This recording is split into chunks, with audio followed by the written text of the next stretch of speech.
Hello and welcome to Physics Mafia. Today we are going to discuss problem number 1.19 from Erodo Hitlist series.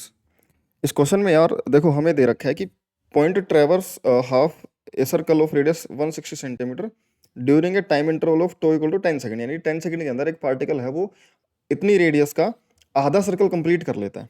ठीक है, calculate the following quantities averaged over the time.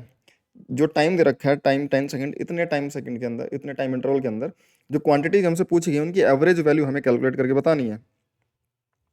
तो पहला तो है mean velocity, है ना, mean velocity यानी कि एवरेज वेलोसिटी। दूसरा the modulus of the mean velocity vector. यहाँ पर सिर्फ मीन वेलोसिटी लिखा और यहाँ पे मीन वेलोसिटी वेक्टर, तो हमें थोड़ा वहाँ से आइडिया लगाना कि यहाँ पर ये मैग्नीट्यूड की बात करें, वेलोसिटी का मैग्नीट्यूड यानी स्पीड की बात करो, और ये वेलोसिटी वेक्टर को अलग से वेक्टर लिखा है इसने, तो ये नेट वेलोसिटी वेक्टर है, उसका एवरेज निकालना है। तो एवरेज स्पीड और एवरेज वेलोसिटी उनका मैग्नीट्यूड बताना है। दूसरा जो थर्ड पार्ट है इसमें बोल रहा है the modulus of the mean vector of the total acceleration. Modulus of the mean vector of the total acceleration, total acceleration जो भी होगा उसको एक्सेलरेशन में रोडो को जनरली डब्ल्यू से लिख देते हैं, तो डब्ल्यू वेक्टर एक्सेलरेशन वेक्टर, उसका एवरेज वैल्यू, ये सिंबल होता है एवरेज का, और फिर उसका मोड, है ना। ये तीन चीजें बतानी। If the point move with constant tangential acceleration, अगर पॉइंट कांस्टेंट टेंजेंशियल एक्सेलरेशन से चलता है, यानी कि टेंजेंशियल डायरेक्शन में एक्सेलरेशन उसकी कांस्टेंट रहती है, उससे चलता है, तब जा करके 10 सेकंड में वो अपना आधा सर्कल कंप्लीट करता है। और फिर हमें बताना है कि उस इंटरवल में एवरेज वैल्यूज स्पीड और वेलोसिटी और एक्सेलरेशन की क्या क्या होंगी। तो सिंपल सा लॉजिक है, हमें बता रखा है कि भाई मान लो ये आर रेडियस का सर्कल है, यहाँ पर इस पॉइंट से स्टार्ट हुआ और ये आधा सर्कल यहाँ पर कवर करके आ चुका है। इसमें जो टोटल टाइम लगा उस टाइम को मान लो टो से लिख दिया हमने, ठीक है, जैसा एक सिंबल रोडो जनरली यूज करता है, और वो टो दे रखा है हमें 10 सेकंड। ठीक है, ये टाइम 10 सेकंड दे रखा है। उसके बाद में यहाँ से कांस्टेंट टेंजेंशियल एक्सेलरेशन चलता हुआ आ रहा है, तो इनिशियल स्पीड 0 है और वहाँ से कांस्टेंट टेंजेंशियल एक्सेलरेशन से चलता हुआ और फिर 10 सेकंड में इसको कवर कर पाता है। ठीक है, तो टेंजेंशियल एक्सेलरेशन क्या करती है, स्पीड के मैग्नीट्यूड को बढ़ाती है, और सेंट्रीपिटल एक्सेलरेशन जो करती है, जो एक्सेल वेलोसिटी की परपेंडिकुलर जो एक्सेलरेशन होती है वो क्या करती है, उसको पार्टिकल की डायरेक्शन को चेंज कर सकती है, वेलोसिटी की डायरेक्शन को। ठीक है, सर्कुलर मोशन में तुमने ये चीज़ें डिटेल में पढ़ी होंगी। काइनेमेटिक्स में बताया जाता है कि भाई एक्सेलरेशन वेलोसिटी के डायरेक्शन में ना होकर किसी एंगल पर हो तो उसके दो कंपोनेंट होते हैं। जो उसकी लाइन में आता है वो तो उसकी स्पीड को, मैग्नीट्यूड को चेंज करता है, और उसको परपेंडिकुलर वाला उसकी डायरेक्शन को चेंज करता है। तो जो पहला है मीन वेलोसिटी या फिर एवरेज वेलोसिटी, एवरेज स्पीड की बात कर रहे हैं सिंपल।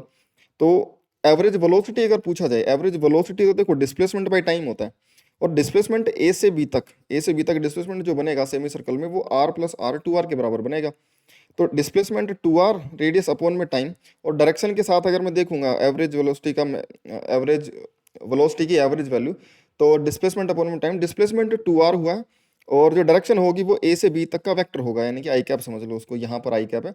अदरवाइज वो कहाँ से स्टार्ट होकर के कौन सा आधा सर्कल कंप्लीट करा है उस पर डिपेंड करता है किस तरफ डायरेक्शन आएगी, बट हमने जो मान लिया उसके हिसाब से ये डायरेक्शन है। ठीक है, क्वेश्चन में ऐसा मेंशन नहीं है कहाँ से स्टार्ट हुआ है। ठीक है, तो ये A B vector, A B cap बन जाएगा, जो भी ए बी कैप होगा। तो मैग्नीट्यूड जो होगा उसका वो 2r अपॉन में टाइम, डिस्प्लेसमेंट अपॉन में time, displacement 2 into 160 centimetre upon में 10 सेकेंड, और ये रख देंगे इसको वैल्यू, ये कट जाएगी 0 से 0, 6 इंटू 32।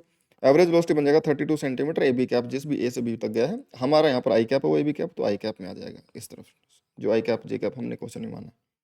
ठीक है, तो ये बन जाएगा, ये 32 सेंटीमीटर पर सेकंड उसका एवरेज वेलोसिटी है। एवरेज स्पीड अगर निकालेंगे तो एवरेज स्पीड बनेगी डिस्टेंस अपॉन में टाइम। डिस्टेंस कितनी चला, सेमी सर्कल में ये आधी सर्कमफेरेंस के बराबर डिस्टेंस चला है, और ये जो आधी सर्कमफेरेंस है वो किसके बराबर होगी, पाई आर के बराबर, 2 पाई आर का आधा। तो पाई इंटू आर इसका सर्कमफेरेंस यानी कि पाथ डिस्टेंस, अपॉन में टाइम तो उतना ही 10 सेकंड लिया है इसने। तो ये पाई यानी 3.14 इंटू आर 1.6, 160 सेंटीमीटर अपॉन में 10, 0 0 कट गया, मल्टीप्लाई करो तो ये बन गया लगभग 50 सेंटीमीटर पर सेकंड।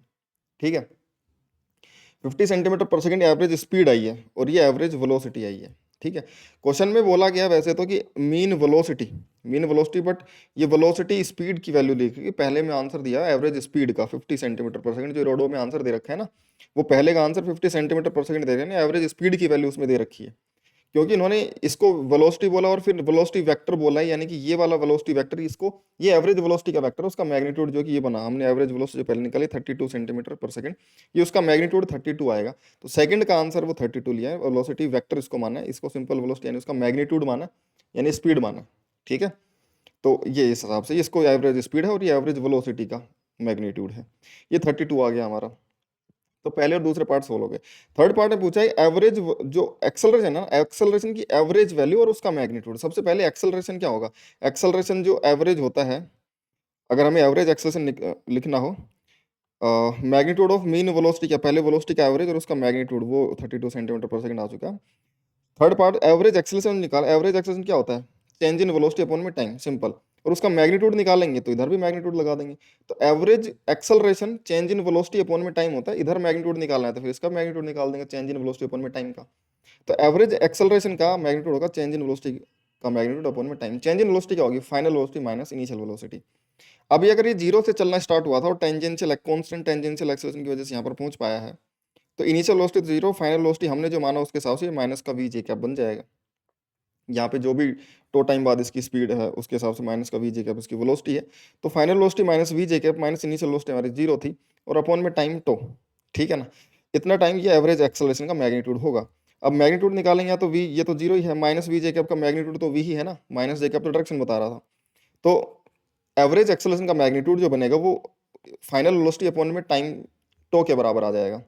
अब इसको क्या कर लेते हैं, जो वेलोसिटी है टाइम टो पर कितना होगा भाई, टेंजेंशियल डायरेक्शन में v equal to u plus a t या फिर v square minus u square 2s लगा सकते हैं।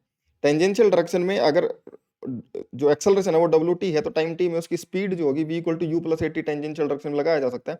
तो u क्योंकि जीरो था तो tangential acceleration omega tau into tau, omega t tangential direction की acceleration into time tau, acceleration into time tangential direction लगाएंगे तो स्पीड निकल के आ जाएगी, टो टाइम बाद कितनी होगी। अब ये टो से टो कट जाएगा टाइम, तो ओमेगा टी मतलब टेंजेंशियल एक्सेलरेशन, टेंजेंशियल एक्सेलरेशन के बराबर ही इसकी एवरेज एक्सेलरेशन होगी इस आधे टाइम पीरियड के अंदर। समझ में आ गई बात, आधे टाइम पीरियड में टेंजेंशियल एक्सेलरेशन के मैग्नीट्यूड के बराबर ही टोटल एक्सेलरेशन का मैग्नीट्यूड होगा।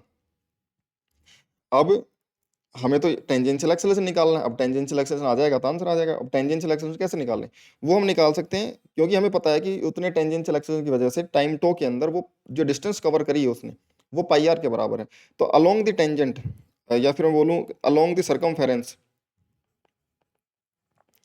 अलोंग द पाथ, या फिर बोलूँ सर्कमफेरेंस, हम कांस्टेंट टेंजेंशियल एक्सेलरेशन अगर पार्टिकल मूव करा है तो along the length, along the circumference, ये सर्कमफेरेंस के अलोंग हमेशा टेंजेंशियल एक्सेलरेशन वेलोसिटी की डायरेक्शन में था। तो इस पाथ को अगर हम सीधा करके देखें एक तरीके से, तो ओमेगा डब्ल्यू टी इतने टेंजेंशियल एक्सेलरेशन कांस्टेंट चलता रहा, इनिशियल स्पीड जीरो थी, फाइनल स्पीड वी है और ये डिस्टेंस में पता है पाई आर, तो हम सीधा लगा सकते हैं यहाँ से यहाँ तक v square minus u square 2s।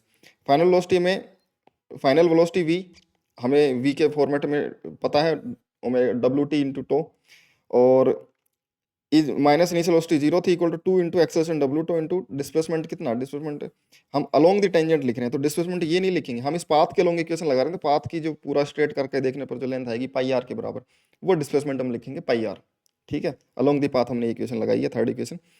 तो अब यहाँ पे v इंटू वी स्क्वायर को हम लिख देंगे W T into tau square, और इसको यहाँ पर रख देंगे, एक डब्ल्यू टो से डब्ल्यू टो कट जाएगा और यहाँ से डब्ल्यू टी की वैल्यू निकल के आ जाएगी जो टेंजेंशियल एक्सेस है उसकी, वी स्क्वायर अपॉन में टू पाई आर, पहले तो यहाँ से टू पाई आर को इधर भेज देंगे, फिर इसकी वैल्यू रख देंगे डब्ल्यू टी इंटू टो, और यहाँ से एक डब्ल्यू टी से डब्ल्यू टी कट जाएगा और टेंजेंशियल एक्सेस आ जाएगी टू पाई आर अपॉन में टो स्क्वायर। अब यही तो एक्सेलरेशन, एवरेज एक्सेलरेशन था इस हाफ टाइम पीरियड के अंदर, हाफ सर्कल के अंदर, और ये इसकी वैल्यू इसके बराबर और ये वैल्यू आ गई है ना। इसमें टू पाई आर और टो की वैल्यू रख देंगे तो इसका न्यूमेरिकल वैल्यू भी आ जाएगा 10 मीटर सेंटीमीटर पर सेकंड स्क्वायर, है ना। आर को अगर सेंटीमीटर में रखेंगे तो सेंटीमीटर पर सेकंड स्क्वायर के अंदर एवरेज एक्सेलरेशन का मैग्नीट्यूड आ जाएगा जो कि टेंजेंशियल एक्सेलरेशन के बराबर है, ठीक है। तो आई होप कि तुम्हें कुछ सोल्यूशन समझ में आया होगा, और बाकी ऐसे सोल्यूशन के लिए तुम चैनल को सब्सक्राइब कर सकते हो। टेलीग्राम चैनल ज्वाइन कर लेना जहाँ पे तुम्हें सारी क्लासेस की अपडेट्स वगैरह मिल जाएंगी, और वहीं पे तुम्हें टेलीग्राम डाउट ग्रुप की लिंक भी मिल जाएगी, या फिर डिस्क्रिप्शन में भी तुम्हें टेलीग्राम डाउट ग्रुप की लिंक मिल जाएगी जहाँ पर 24/7 बच्चे आपस में डिस्कस करते हैं, और मैं भी लाइव डिस्कशन करता हूँ बच्चों के साथ उनके डाउट्स का। तो तुम मुझसे भी आकर के कोई भी डाउट तुम्हारा फिजिक्स का हो या फिर प्रिपरेशन रिलेटेड कोई डाउट हो तो तुम आकर मुझसे डिस्कस कर सकते हो। तो बाकी मिलते हैं नेक्स्ट वीडियो में, तब तक के लिए बाय।